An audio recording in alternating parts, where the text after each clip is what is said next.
Hi, I'm Eric with Simply Elegant Home Cooking. Today I'm going to share with you an amazing recipe for a New York strip steak with a mushroom cream red wine sauce. Stick around, you don't want to miss it. I have about 10 cremini mushrooms that I have cleaned and prepped. I've removed the stems, trimmed that down, and I've sliced them thin.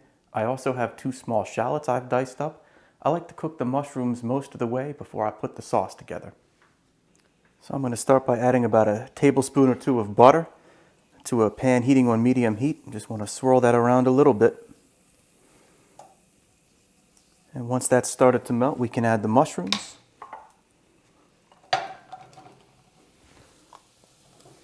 Going to give that a nice stir.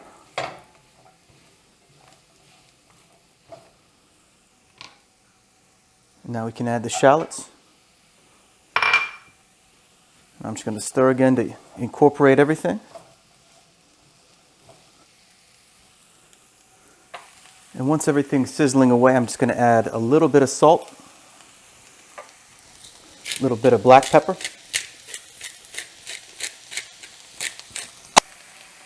and now that the mushrooms and shallots have been seasoned, I'm going to let this cook away.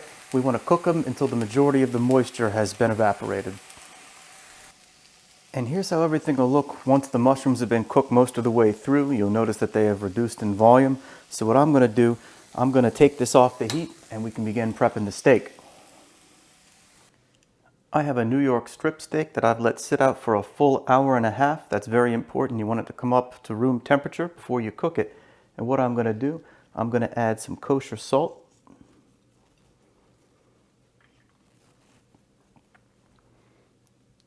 And some coarse black pepper.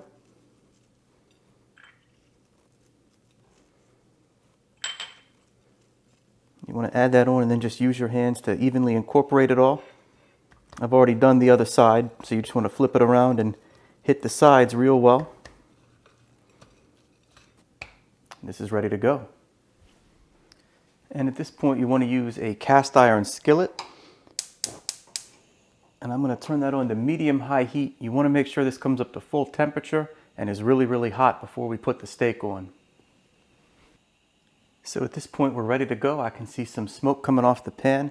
I'm going to add just a very small amount of oil.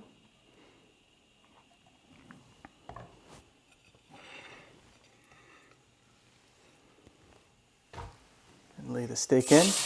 And that's the sound you want to hear. You want to make sure that it sizzles the moment it hits the pan. I'm going to cook this for 3 minutes on each side.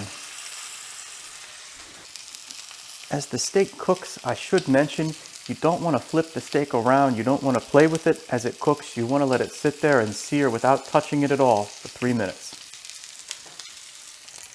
So we're now 3 minutes in and it's time to give this a flip. And that looks great. You can see a nice crust on the first side. I'm going to let this go an additional 3 minutes. So that's been 3 minutes on the second side. What I'm going to do now, I'm going to hit the smaller sides. You just want to sear all the edges too for about a minute or so each. Make sure to hit the fat cap too to render that down. And lastly, I'm going to hit these small edges on each side for about a minute. And we've now seared all of the surface area of the steak. What I'm going to do, I'm going to turn that burner off and take the steak off the heat. It's very important to let the steak sit for a full 10 minutes at least. That's perfect because that's about how long it's going to take to make our sauce. So what I want to do is I want to let this cool down to where the point where it's not smoking so much, and I'm going to pour out the excess oil. I'm not going to wipe. You don't want to scrape away all of those brown bits that are on the pan from searing the steak. Now that we've given that a few minutes to come down to temperature a little bit, I'm going to deglaze with some dry red wine. And that's going to help scrape those brown bits off the bottom of the pan. I'm going to just use a spatula or whatever you have to scrape that a little bit. And we're going to allow that to cook down. Turn the heat back on. The wine is reduced in volume, and you can see it has a syrupy consistency. At this point, I'm going to add some homemade beef stock.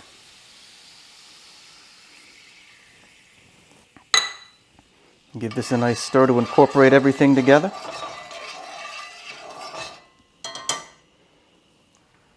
And once that's bubbling again, we can add back in the mushrooms and the shallot.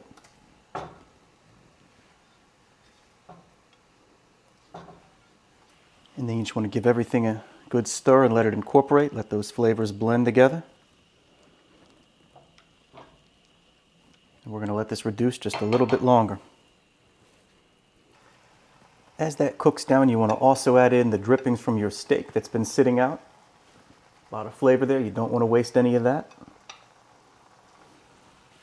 And towards the end of the cooking process, you want to turn the heat down just a little bit. At this point, it should be right about medium.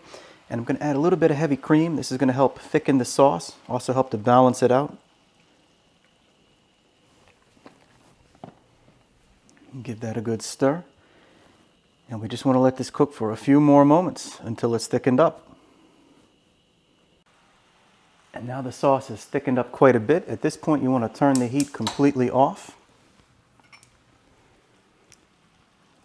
Add in a chunk of butter, and you want to just move that around as it melts.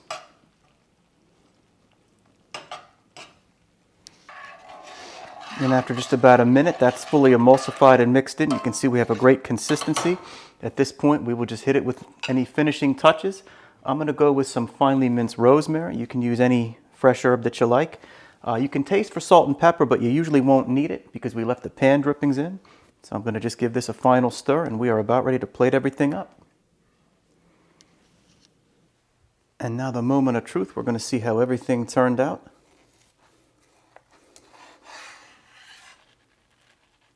And that looks perfect.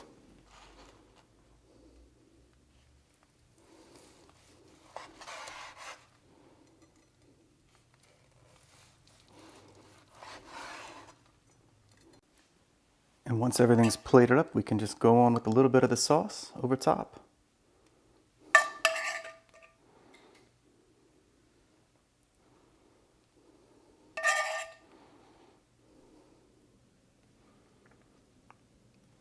And that looks delicious. I cannot wait to dig in. So here is the finished product. This is a New York strip steak with a mushroom cream red wine sauce. You saw how easy this was to put together. This is a really elegant dish. It's sure to wow your friends and family. Great for special occasions or really any occasion. I hope you enjoyed. I'm Eric with Simply Elegant Home Cooking. Be sure to like, comment, and subscribe, and I'll see you again soon.